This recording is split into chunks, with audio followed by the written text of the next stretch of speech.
petit peu technique, mais je pense qu'on va essayer d'être le plus clair possible. Donc, il s'agit d'une intervention sur la réglementation des gants médicaux non réutilisables. Bien sûr, pendant cette intervention, vous aurez la possibilité de poser des questions par écrit. On a prévu de faire environ 3/4 d'heure d'intervention, 3/4 d'heure de présentation. Et à l'issue de cette réunion, peut-être qu'on sera un petit peu plus rapide, nous allons voir, il y aura éventuellement, s'il y a des questions, 1/4 d'heure de réponses et d'échanges par écrit, parce que c'est plus simple, parce qu'on risque d'être un tout petit peu nombreux. Donc, écoutez, tout d'abord, on va présenter. Alors moi, je me permets de commencer la présentation en me présentant moi-même, par souci de transparence. Moi, je m'appelle Pascal Jean, j'ai un titulaire d'un diplôme d'État de docteur en pharmacie de l'Université de Caen, et j'ai un diplôme universitaire de génie biomédical de l'Université de Paris 6. Donc, mon expérience est un petit peu longue maintenant, parce que j'ai quelques années de pratique professionnelle, aussi bien en officine pendant une dizaine d'années, en tant que pharmacien hospitalier pendant 7 ans, en tant que pharmacien responsable en industrie pharmaceutique, des gaz à usage médicaux, hein, c'est un petit peu particulier, pendant 7 ans également, et puis ensuite, depuis, dans des industries de services et de production de dispositifs médicaux. Et je souhaitais porter à votre connaissance la notion de conflit d'intérêts qui me concerne.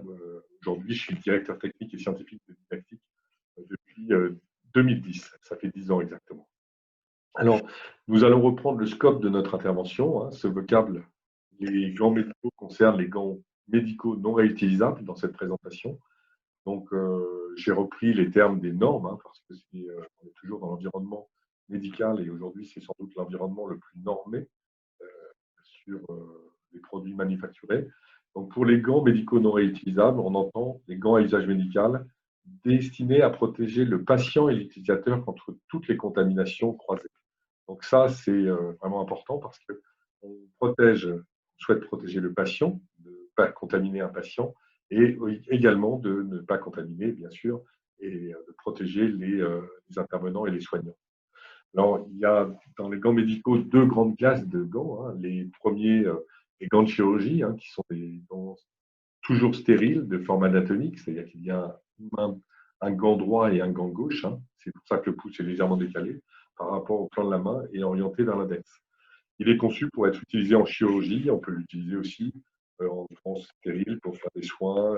Ce sont des gants qui sont parfois aussi utilisés dans les applications d'urgence, par exemple dans les établissements de santé, ou bien dans les services d'oncologie, dans de la reconstitution des cytostatiques. Et puis le deuxième volet, ce sont les gants d'examen ou de soins. Alors, on entend les deux termes, hein, même sur les appels d'offres, il y a les gants d'examen ou de soins, qui sont des gants médicaux, qui sont parfois stériles, mais le plus souvent non stériles, qui peuvent être de forme anatomique, mais le plus souvent, ils sont dits ambidextres, c'est-à-dire qu'il n'y a pas de main de gants gauche ou droite. Ils sont aussi bien adaptables à la main, indifféremment à la main droite ou à la main gauche. Ils sont conçus pour la pratique d'examens médicaux, d'actes de diagnostic et thérapeutique, et pour la manipulation de matériel médical contaminé. Alors, tous ces produits utilisés, tous ces gants donc médicaux non réutilisables, sont régis par deux principales réglementations européennes. Il s'agit de deux nouveaux règlements qui sont, alors, vous voyez, relativement récents, hein, puisque c'est là où il y a eu beaucoup d'évolutions, respectivement de 2016 et 2017. Donc, règlement 2425 qui concerne les équipements de protection individuelle, ou EPI, hein, très souvent indiqué comme ça, qui s'adresse plutôt à la protection des soignants.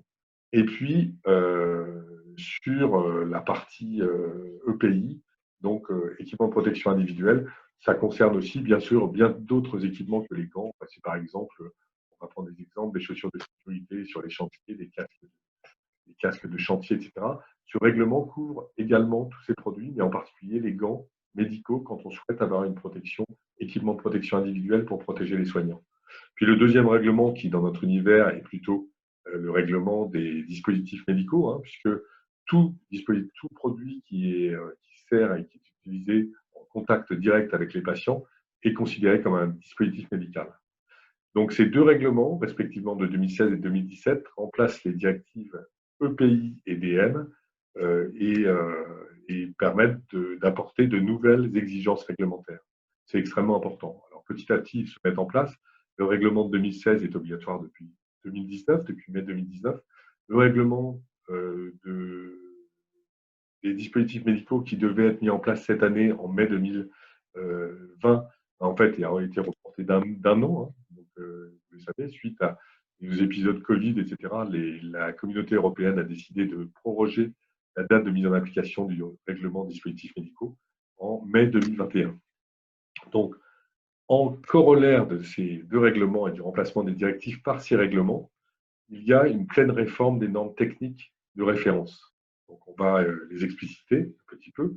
Donc, c'est l'amendement des normes européennes harmonisées aux directives.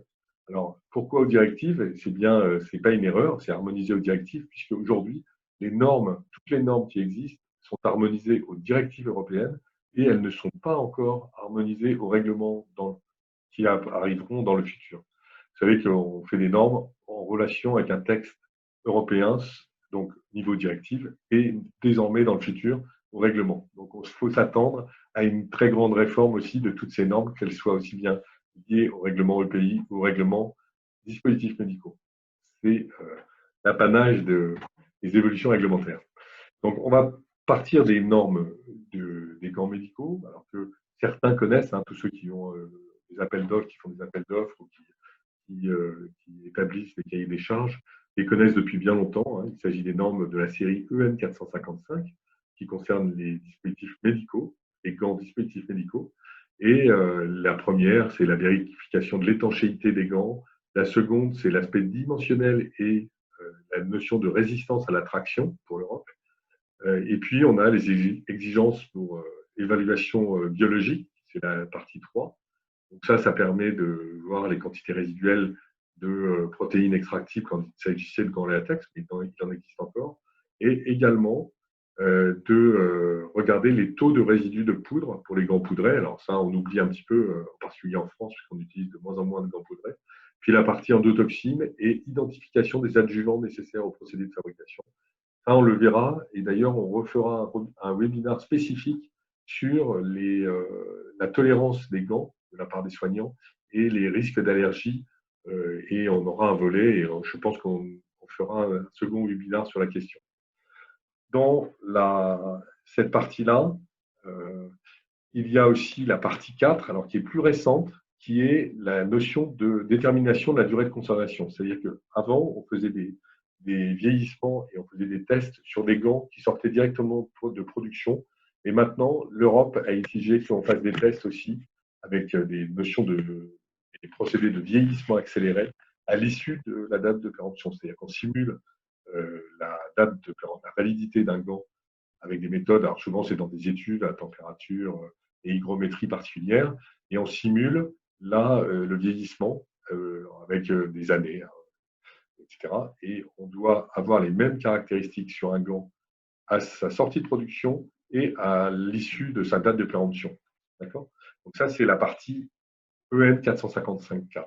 C'est assez simple pour ces normes dispositifs médicaux. Donc ça, il n'y a pas trop de soucis. Alors juste pour exemple, en laboratoire, hein, nous on a un laboratoire sur état U où on va tester avec des machines, bien sûr, qui sont évidemment étalonnées et contrôlées parce qu'elles sont sous notre certification 13485. Et on va faire des petites éprouvettes de gants. Hein, c'est les techniques classiquement utilisées. Et on va mettre l'éprouvette entre deux morts de bande traction et on va aller, avec un système automatique, relié à un ordinateur, faire des mesures de rupture des éprouvettes à traction. Et ceci, c'est tout à fait normalisé dans les normes. Hein. D'ailleurs, le tableau est issu de la norme. Et on voit que les gants d'examen, en fait, selon le matériau dans lequel ils sont utilisés, doivent résister à des tractions plus ou moins importantes. Par exemple, pour des gants vinyles, la résistance à la traction doit être de 3,6 newtons. Pour du latex ou du nitrile, 6 newtons. Pour des interventions ou de chirurgie, la résistance à la traction doit être de 9 newtons. Donc, on exige, bien sûr, pour des gants de chirurgie, une résistance à la traction plus élevée. Donc ça, c'est donné par la norme et ça permet, si vous voulez, dans le principe de la norme, c'est de faire 13 mesures sur des éprouvettes prises au hasard et d'établir une médiane. Et c'est la médiane qui doit être au-dessus par exemple, la valeur attendue.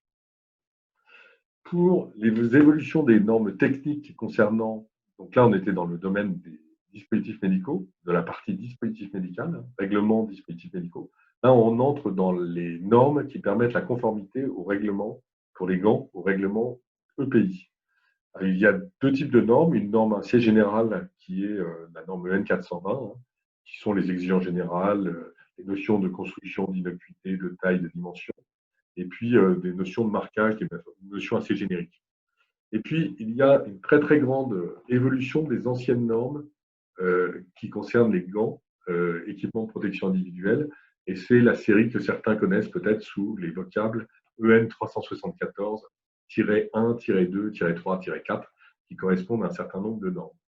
Alors, l'évolution, c'est que il y a un certain nombre de choses qui ont été faites. Il y a une grande évolution sur, on va revenir sur le principe de la perméation des gants, on va l'expliquer davantage, mais c'était l'apanage de la norme EN 374-3 qui a été supprimée et au profit d'une nouvelle norme qui s'appelle la norme EN 165 16523-1, qui remplace cette norme.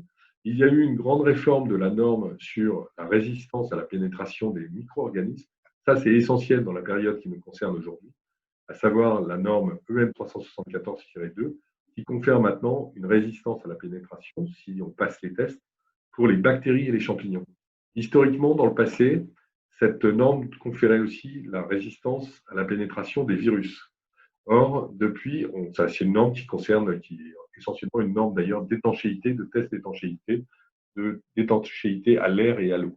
Aujourd'hui, pour conférer une résistance à la pénétration des virus, il y a une nouvelle norme qui a été introduite, c'est la norme EN 374-5, avec un nouveau test, mais qui se fait sur matière vivante, j'allais dire, pour conférer la résistance au virus et selon un procédé qui utilise des bactériophages d'une souche particulière. Et ça, c'est relativement récent.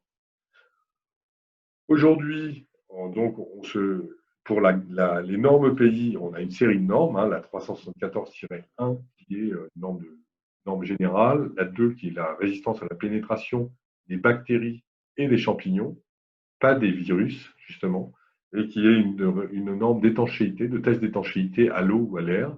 Ensuite, on a une norme qui permet de voir la résistance des matériaux, la perméation. On va l'expliquer un petit peu plus en détail pour les produits chimiques. C'est-à-dire qu'aujourd'hui, à l'hôpital, comme dans d'autres domaines d'activité, on va utiliser des solutions et on veut protéger l'agent, le soignant, l'infirmière, de contact avec des produits chimiques. Et donc là, c'est la norme EPI, équipement de protection individuelle pour les soignants.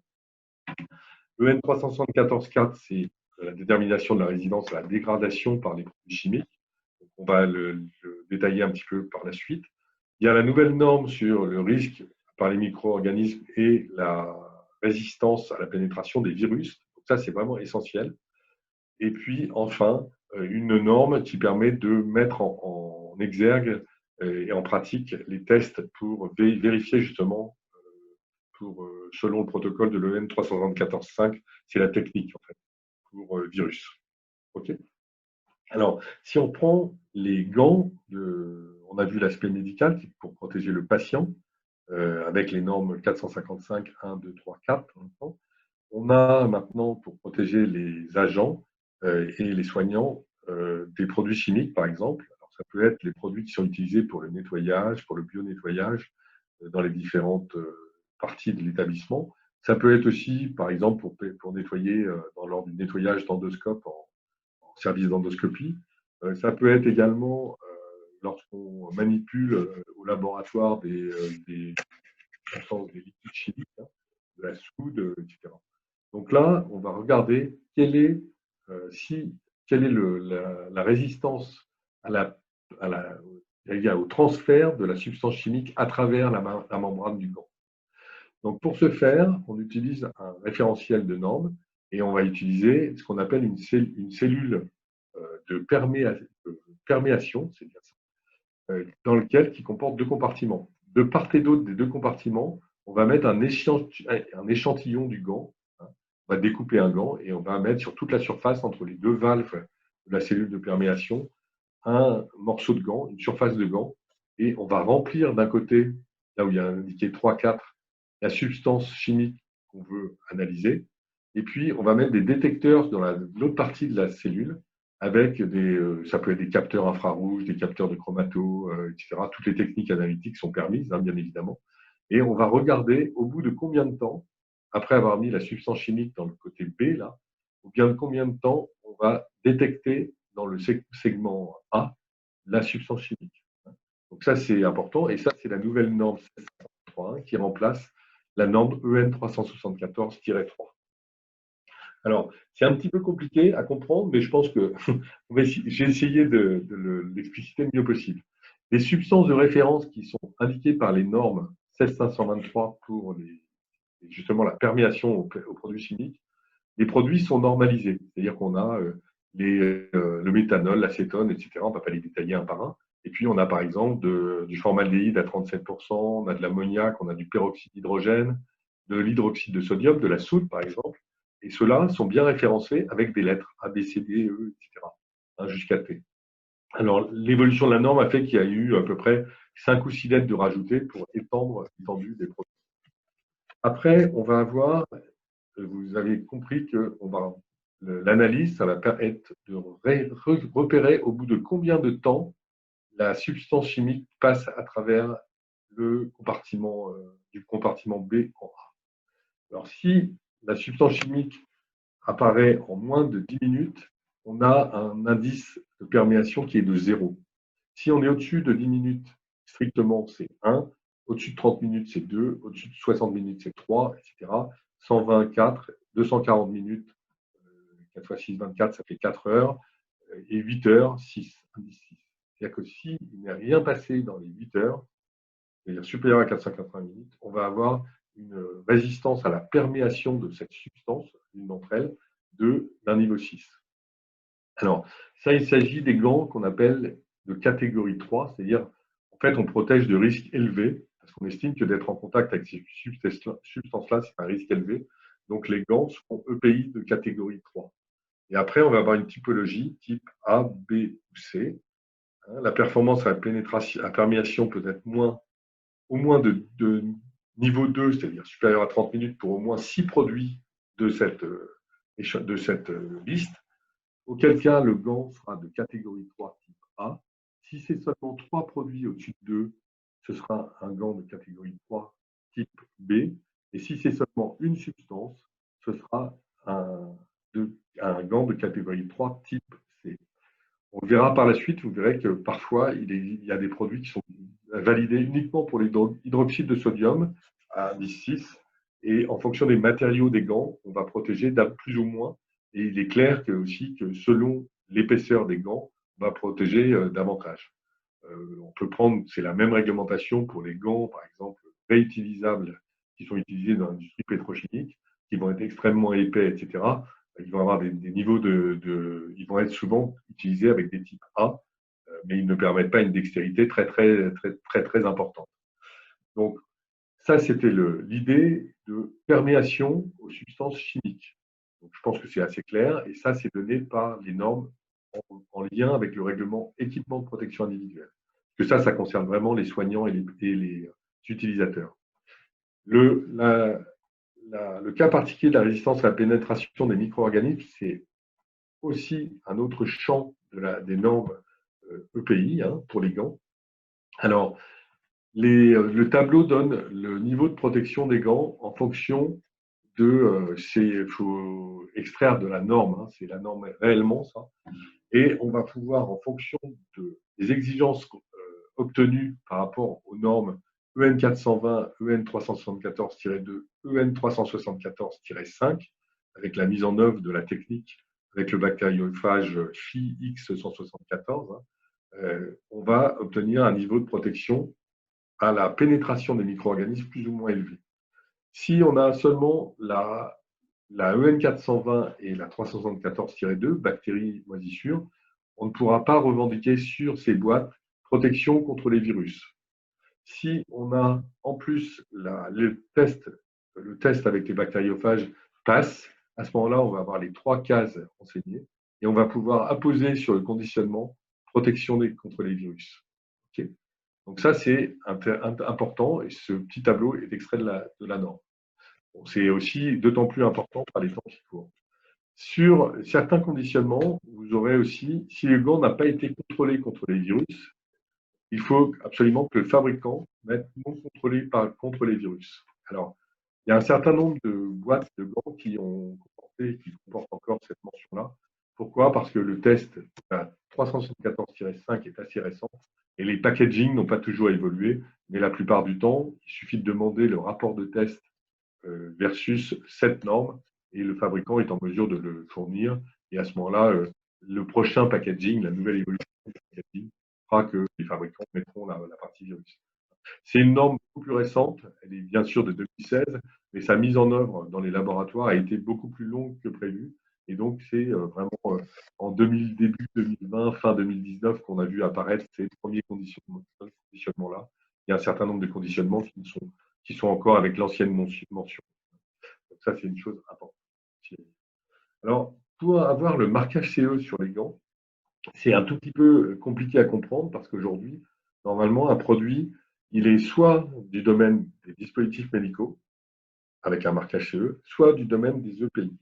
Depuis une petite dizaine d'années, les autorités européennes ont accepté que les boîtes soient marquées CE au titre de 2 règlements sur la même boîte. Avant, nous avions des boîtes qui étaient soit dispositif médical, soit EPI. Maintenant, on a cumulé et on peut mettre sur le même conditionnement un produit conforme au règlement dispositif médical et un produit conforme au règlement EPI. Alors, pour les dispositifs médicaux, en classe 1, c'est un marquage CE classique. Et il peut y avoir des boîtes qui ne revendiquent, des gants d'examen qui ne revendiquent que le règlement dispositifs médicaux.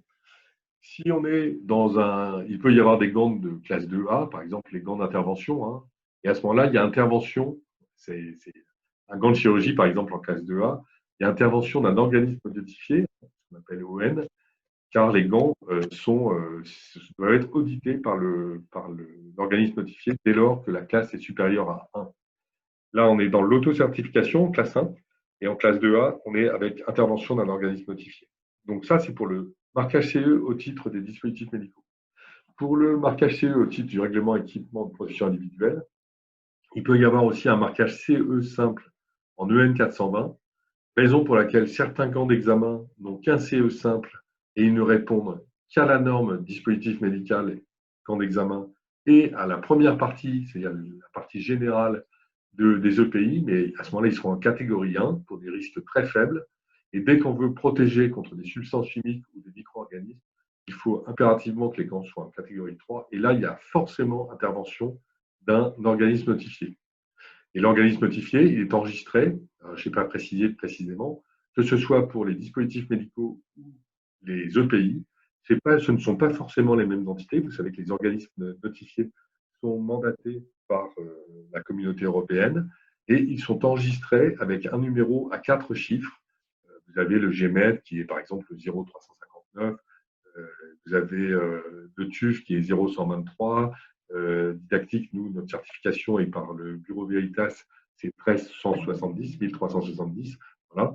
Et par contre, pour les organismes, pour les EPI, les organismes notifiés peuvent être un tout petit peu différents des organismes notifiés. C'est normal, hein, ce n'est pas les mêmes contrôles que ceux des DM. Alors, par exemple, il y a un organisme notifié qui est extrêmement connu, et pour les EPI, il s'appelle SATRA, qui est basé en Irlande, et qui a le numéro 2777. Alors, il y a une grande nouveauté pour le règlement européen, pour le spécifier, c'est que le certificat, et je pense qu'un acheteur ou une structure qui a la responsabilité des cahiers des charges, etc., doit exiger de son fabricant d'obtenir les certificats EU de type, puisque c'est en lien au règlement. Hein. C'est le certificat délivré par l'organisme notifié. Et ce certificat doit forcément comporter le nom, il doit être au nom du fabricant ou du distributeur. Même si l'entité juridique qui vend les gants est distributeur, il est impératif qu'elle ait le certificat EPI en son nom propre. Ça, c'est extrêmement important parce que c'est ça qui confère la validité du certificat par rapport à la référence et par rapport à l'entité juridique qui vend le produit. Donc ça, c'est essentiel. Le certificat de conformité délivré par l'organisme notifié, il comporte en gros tout ce qui est important de comprendre. On va avoir le nom de l'entité juridique qui distribue, ça c'est fort important, et c'est une exigence réglementaire. On va avoir les références exactes des produits, ça c'est aussi un repère pour les utilisateurs, parce que pendant très longtemps, on avait j'allais dire, des correspondances de références. Bon, maintenant, les références sont clairement indiquées sur les certificats, donc c'est facile de se repérer. C'est les mêmes références que vous allez retrouver sur les boîtes, bien évidemment. Et puis après, vous avez tous les éléments. Vous avez les tailles, par exemple, des gants pour lesquels le certificat est délivré. Et puis, vous avez, par exemple, là, sur ce produit-là, ce gant-là, on va avoir, il a été testé par 3 substances, la soude, le peroxyde d'hydrogène, le formaldéhyde, et on a bien 3 valeurs qui sont au-dessus de 2. Et là, on peut conférer à ce produit un dispositif de catégorie 3, comme il est indiqué ici, de niveau de type B, puisqu'il y a 3 substances qui sont au-dessus de 2. Ça, c'est pour la partie perméation. Donc, vous voyez que sur le certificat, on peut lire tout ce que l'on souhaite. Ensuite, sur la partie protection contre les pénétrations des micro-organismes, il y a la norme 374-5, donc on a la protection contre les bactéries et les champignons. Donc là, on voit que le test passe sans problème, et ça, c'est l'organisme notifié qui le valide. Et puis, la protection contre les virus va permettre au fabricant d'apposer virus sur son packaging. On ne regarde pas des exemples de packaging, mais qui sont directement en lien avec le certificat de l'organisme notifié, puisque pour avoir ce certificat, nous sommes dans l'obligation de fournir un exemplaire du packaging définitif du produit. Donc, c'est extrêmement important parce que l'organisme notifié valide aussi le packaging externe de la boîte. Il y a une troisième donnée qui peut être importante pour des utilisateurs en milieu hospitalier en particulier ou au domicile des patients, c'est la même chose, c'est d'exiger une conformité ou au moins des tests de perméation avec des molécules utilisées en chimiothérapie. Ça, c'est plus médical, puisque vous voyez que pour la partie EPI, on exige des substances chimiques, mais pour le milieu médical, on peut exiger aussi des notions de perméation des molécules utilisées en chimiothérapie. Alors, c'est d'autant plus intéressant si on a une activité, bien évidemment, de reconstitution ou d'administration de produits de chimiothérapie. Alors, en Europe, il n'existe pas de norme en Europe pour cette perméation des molécules de chimiothérapie. Pour la bonne raison, c'est que l'Europe a estimé qu'il existait un standard américain, c'est les fameux ASTM, c'est les standards américains, et on a estimé qu'il était suffisamment bien fait pour ne pas refaire une norme, et c'est une norme qui est maintenant reconnue au niveau mondial, et en tout cas qui est utilisée par l'Europe comme référentiel, et qu'on retrouvera dans beaucoup d'appels d'offres. Sur cette partie-là, on a, alors c'est le même principe que la cellule de perméation qu'on avait vu tout à l'heure. Je remonte à un ou deux slides plus haut pour qu'on comprenne bien. Donc c'est le même principe de détection à travers 2 compartiments avec une membrane. Et on va tester un certain nombre de molécules. Alors là, on ne va pas donner d'indice catégorie 3 type A, B, C. On va simplement donner des indications quant au temps de perméation. C'est ça qui est intéressant. Et il y a au moins 7 molécules qui sont obligatoirement à tester, la carmustine, le cyclophosphamide, la doxorubicine, les toposides, le fluorouracil, le paclitaxel, le thiotépa. C'est les molécules qu'on retrouve dans tous les protocoles de chimiothérapie. Et le fabricant doit tester 2 autres molécules qui sont dans la liste ci-jointe ici. Okay. Donc ça, c'est le principe de, ce que j'allais dire, les tests de perméation pour les substances chimiques. Donc on voit bien que pour un gant qui paraît tout simple, un gant d'examen, on peut exiger la conformité au règlement dispositif médical, au règlement équipement de protection individuelle, à l'ASTM pour la chimiothérapie. Et puis, il peut y avoir, alors par exemple, nous, c'est un exemple, mais pour nos gants nitriles, ils sont tous testés avec, quelle que soit la dimension, avec un certain nombre de molécules donc, de chimiothérapie. Et bien sûr, on met à jour cette liste autant que faire se peut, de façon à pouvoir avoir le maximum de tests en fonction des gants. parce que ça confère aux utilisateurs en chimiothérapie une garantie d'utilisation.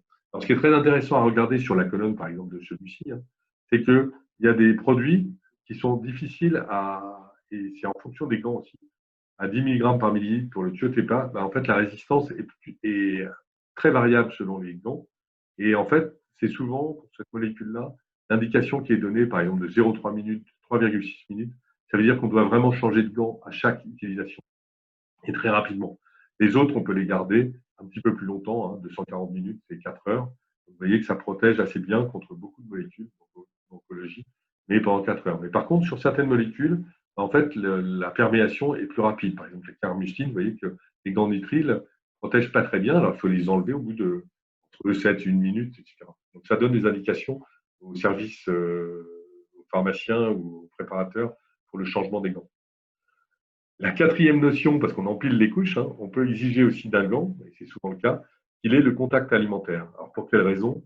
Parce que soit dans les structures établissements de santé ou les structures médico-sociales, soit pour le service de restauration lui-même centralisé ou pour la distribution des repas au chevet des patients, en fait, on souhaite ajouter au cahier des charges parfois le contact alimentaire, hein, validé pour les gants d'examen ou de soins.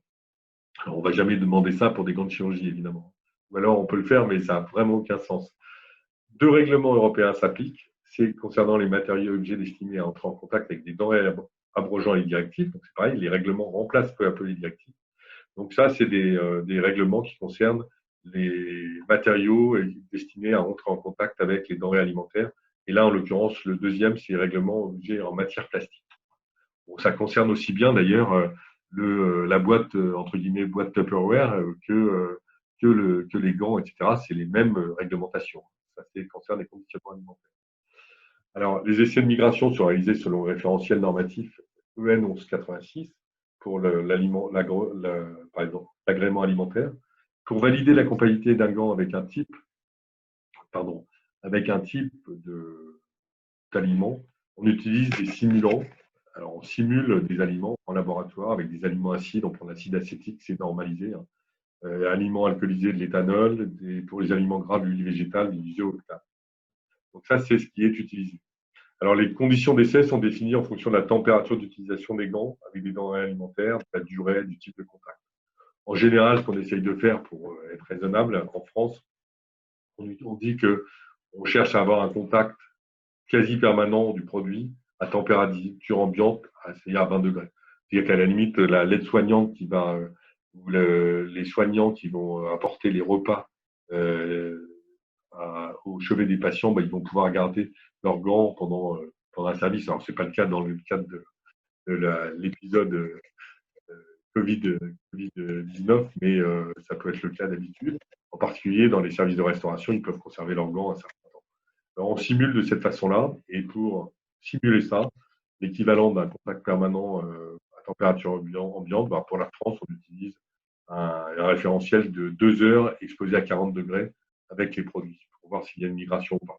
En Allemagne, par exemple, on va être un peu moins drastique. Ça va être une simulation de 10 minutes à 40 degrés. Donc, voilà. Donc, si je me fais bien comprendre, un gant d'examen ou de soins, un gant de chirurgie également, sur le plan réglementaire, c'est relativement complexe. Et pour les fabricants, j'allais dire, qui ont pignon sur rue pour ces activités-là, ça nécessite un audit des dossiers réglementaires et des tests et des rapports de tests assez pointus pour pouvoir être en conformité et pour pouvoir garantir aux utilisateurs la meilleure protection, aussi bien aux utilisateurs, mais aussi pour les patients, pour les protéger au maximum. Donc, les produits ne sont pas tous équivalents sur le marché et il est important de le regarder. Donc, pour les boîtes, par exemple, c'est ça qui va aussi permettre de trouver la conformité réglementaire. On va avoir sur les packaging un certain nombre d'informations. Alors, c'est assez dense, on va le regarder. Par exemple, exemple de gants examen nitrile, polysème médical. On va avoir un certain nombre de données, on va les analyser un peu plus en avant. Il y a quelques notions de phrases d'attention. Et puis, d'ailleurs, les organismes notifiés maintenant nous demandent que ce soit en anglais, parce que c'est véhiculé par beaucoup plus de pays. Puis après, on peut avoir plusieurs langues, on peut avoir la notion d'EN, 128, DI, etc. Ça, c'est un petit peu moins important. Ce qui est très important, c'est toute cette partie-là, On va grossir un petit peu. Donc, on voit bien que sur la partie dispositif médical, vous voyez, ce gant, par exemple, il va être conforme au règlement européen sur les dispositifs médicaux. Et d'ailleurs, c'est D, là, Medical Device. Maintenant, ce sigle va être obligatoire pour tous les dispositifs médicaux. On a encore un petit peu de temps, mais on a déjà devancé la future réglementation, règlement EPI, règlement DM, pardon. On a la notion d'EPI avec le règlement, les normes 374 1 à 5, 362 et 4 et la nouvelle norme sur la perméation. Donc, tout ça est indiqué. On a bien sûr pour la protection contre les virus, c'est le test EM300 et le logo doit être comme ça, si les produits protègent contre les virus, avec la mention de la norme au-dessus, et puis les deux petits sigles et la notion de virus. Ça, c'est la seule garantie que votre gant protège bien contre les virus. Pour la notion de perméation, la perméation, on va l'avoir ci-dessous. On a par exemple les 3 molécules utilisées avec les indices. Et donc là, on voit tout de suite. Alors nous, sur la boîte, ça figure ailleurs, mais on a bien sûr, vous voyez, on est en type B, c'est-à-dire que le produit est en catégorie 3, le gant, mais ça figure ailleurs sur la boîte. Et en type B, pourquoi? Parce qu'on a 3 indices au-dessus de 2. 3 molécules qui passent au-dessus de 2 en indice de perméation. Et puis le test ASTM, alors ça ne figure pas sur la documentation, sur le boitage. Ça, si vous voulez avoir des informations sur les tests de perméation des molécules d'oncologie, il est nécessaire de demander les données parce que c'est des petits documents aux fabricants qui vous les remettront. Et puis, il y a aussi le contact alimentaire qui est symbolisé par ce petit sigle-là. Donc ça, c'est cette partie-là. Sur la partie étiquetage de conformité, donc ça c'est un autre exemple, hein. Ça c'était par exemple un gant nitrile. Donc, vous voyez, catégorie 3, type B. Par exemple, pour un gant vinyle, on va avoir qui protège un petit peu moins qu'un gant nitrile. On va avoir les mêmes notions, mais ce gant vinyle, il va être en catégorie 3, type C, puisqu'il y a une molécule hydroxyde de sodium qui passe à un indice au-dessus de 6. Alors, ça peut être variable selon l'épaisseur des gants, etc. Mais c'est quelque chose que vous pouvez regarder en tant qu'utilisateur. Puis toujours sur la pénétration aux micro-organismes, cette notion-là. En plus gros, ça donne à peu près ça, la compatibilité avec les aliments, on a la partie résistance à la pénétration contre les micro-organismes, bactéries, virus et champignons. Et puis la partie, pardon, excusez-moi, pénétration à résistance à la perméation selon les standards. Okay. Donc ça, c'est la deuxième partie. Sur un gant de chirurgie, j'ai pris cet exemple-là parce que ça me paraissait important. On va avoir d'autres référentiels qui sont intéressants pour vous aussi à savoir qu'un gant d'intervention, en l'occurrence, c'est un gant d'intervention en latex, on va être conforme au titre, comme je vous avais expliqué tout à l'heure, que c'était un gant invasif, hein, un gant de chirurgie, c'est invasif, donc c'est en classe 2A, dispositif médical. Comme on est en classe 2A, pour la partie medical device, on va avoir forcément intervention d'un organisme notifié pour le règlement dispositifs médicaux. Et donc, on peut avoir 2 marquages CE sur le même gant, un pour la partie règlement dispositif médical et un pour le règlement EPI, équipement de protection individuelle. Donc, vous voyez, c'est quand même à lire. Alors, je sais que ce n'est pas très simple, que c'est un peu compliqué, ardu à comprendre, mais c'est aussi comme ça on souhaite vulgariser aussi pour que vous soyez, que vous ayez un éclairage sur les produits que vous achetez et la protection qu'ils confèrent à vos soignants et puis la protection qu'ils confèrent aussi aux patients. Surtout, on voit dans les conditions actuelles de transmission de micro-organismes, par exemple, c'est quand même extrêmement important. Alors, un certificat réglementation et gants médicaux, on va avoir un exemple. Hein. On reprend exactement, alors j'ai fait exprès de prendre l'analogie entre ce qu'il y a sur la boîte, 5, 6, 6, 3, 4, et ce qu'il y a sur, alors ils ne sont pas dans le même ordre, c'est pas grave, et puis ce qu'il y a sur le certificat délivré par l'organisme notifié. Donc, c'est seulement avec ce certificat officiel hein, au niveau de la communauté européenne, au nom de didactique d'ailleurs, hein, vous voyez là en l'occurrence, que l'on peut mettre ces mentions légales sur la boîte. C'est extrêmement important.